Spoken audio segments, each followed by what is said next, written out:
Une enseignante écrit au tableau La Convention relative aux droits de l'enfant. Article 24. Les enfants ont droit à un environnement sain et sûr. Elle se retourne vers ses élèves. Cela signifie, selon la Convention relative aux droits de l'enfant, que tous les enfants ont le droit de vivre sur une planète saine, d'avoir accès aux choses nécessaires pour leur bien-être, comme de l'eau potable, un air non pollué et de la nourriture de qualité. Et tout ça en quantité suffisante pour tout le monde. Dehors, dans la cour, on voit un écureuil en train de manger une noisette. La pollution causée par certaines actions humaines engendre le changement climatique.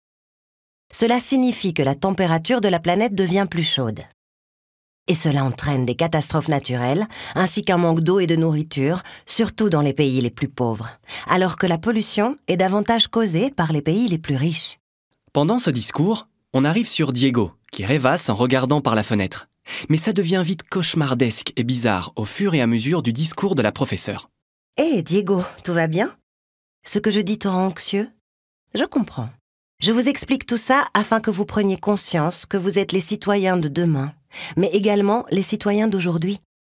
Il y a plein d'actions que vous pouvez mettre en place pour prendre soin de notre planète. Et vous le faites? Venez, je veux vous montrer quelque chose. » La professeure va à l'avant de la classe et appuie sur des boutons. Soudainement, les enfants ont des casques de réalité virtuelle qui leur projettent un monde dans lequel on retrouve nos 3 personnages qui ont grandi et qui ont environ 25 ans. Mais aussi un monde vert avec tout le monde à vélo, un air qui semble plus pur, des villes végétalisées, etc. Sacha de 25 ans s'adresse à Diego, Sacha et Ling petit dans la classe. Salut Diego, c'est moi ton ami Sacha. J'ai plein de choses à te montrer. Tu as vu le monde dans lequel nous vivrons dans 15 ans? Il est pas mal, hein? Là, regarde, c'est mon potager. Je l'ai planté il y a 5 ans.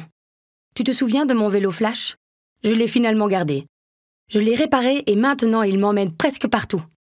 Bon, pour que les choses ressemblent à ça, je t'avoue qu'on a dû un peu se motiver. On s'est mis à protéger nos ressources et à en parler autour de nous. Et tu sais quoi? Les adultes nous ont écoutés. Retour dans le passé. Des images d'eux défilent et on les voit en train d'agir collectivement et individuellement pour le climat. Nous avons participé à de nombreuses marches pour le climat. Nous avons planté des milliers de fleurs. Nous avons utilisé notre vélo plus souvent.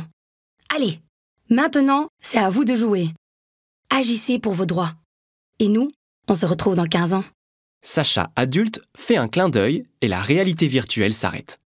Les casques remontent et Diego a de nouveau le sourire et s'adresse à l'enfant face caméra en disant « Agissons dès maintenant pour un monde plus vert pour chaque enfant. Et toi, tu as des idées d'actions que tu aimerais mener avec tes amis?